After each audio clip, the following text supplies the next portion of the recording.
വാങ്ങിക്കൊണ്ടിരിക്കുന്ന എല്ലാ പെൻഷനും ഈ മസ്റ്ററിങ് ചെയ്യാത്തതുകൊണ്ട് തന്നെ ചില ഘട്ടങ്ങളിൽ ആളുകൾക്ക് ഇത് മുടങ്ങിപ്പോകുന്ന സാധ്യത ഉണ്ടായിരുന്നു.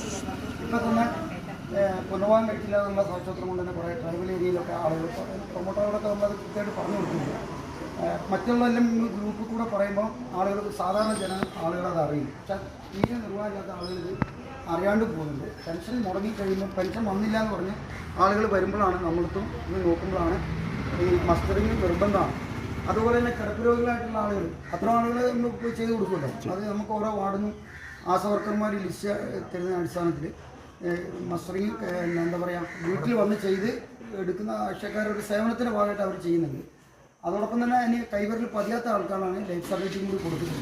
അത് തെളിയുന്നില്ല എന്നുള്ളത് ഇവിടുന്ന് ഇവർ പരാജയപ്പെട്ടതും പറഞ്ഞൊരു പേപ്പർ തന്നാലാണ് നമുക്ക് ഇത് കൊടുക്കാൻ വേണ്ടി പറ്റുന്നത്. അപ്പം ഏതായാലും വന്ന് ഇപ്പം നമുക്ക് ആവശ്യമായിട്ടുള്ള വന്നാണ് അടുത്ത മാസം 30-ാം തീയതി വരെ പറയുന്ന ആളുകളൊക്കെ അങ്ങോട്ടും ഇങ്ങോട്ടും പരസ്പരം പറഞ്ഞുകൊണ്ട് തന്നെ ഈ ഒരു കാരണം കൊണ്ട് പെൻഷൻ ഒരുപാട് ആളുകൾക്ക് മുടങ്ങിപ്പോകുന്നു. എന്താ വെച്ചാൽ തീരെ നിർവാഹമില്ലാത്ത ആളുകളാണ് ഈ പെൻഷൻ മുടങ്ങിയിട്ട് നമ്മൾക്ക് വരിക. പക്ഷേ ഇപ്പോൾ 2 മാസം കഴിഞ്ഞ പ്രാവശ്യം കൊടുത്തു. പുതിയതിൻ്റെ ഇപ്പം 23 വിതരണം ആരംഭിച്ചിട്ടുണ്ട്. പക്ഷേ ഈ പെൻഷൻ കിട്ടിയില്ല എന്ന് പറഞ്ഞിട്ട് ആളുകൾ വരുന്നത് പറ്റ നിർവാഹമില്ലാതെയും ആ പെൻഷൻ കൊണ്ട് മാത്രം ജീവിച്ചു പോകുന്ന ആൾക്കാരുണ്ട് ഈ സാഹചര്യം കൊണ്ട്. അപ്പോൾ അതൊക്കെ ഈ ഒരു കാരണം കൊണ്ടാണ് ഇത് മുടങ്ങി പോകുന്നത്. അപ്പോൾ മസ്റ്ററിങ് നിർബന്ധമാണ്. ഇപ്പോൾ ചിലർക്ക് സംശയങ്ങളാണ്, ആ പെൻഷൻ വാങ്ങണോ ഈ പെൻഷൻ വാങ്ങണോ. എല്ലാ പെൻഷനും ഏതാണ് കെട്ടിട നിർമ്മാണം ഉൾപ്പെടെ വരുന്ന എല്ലാ പെൻഷനും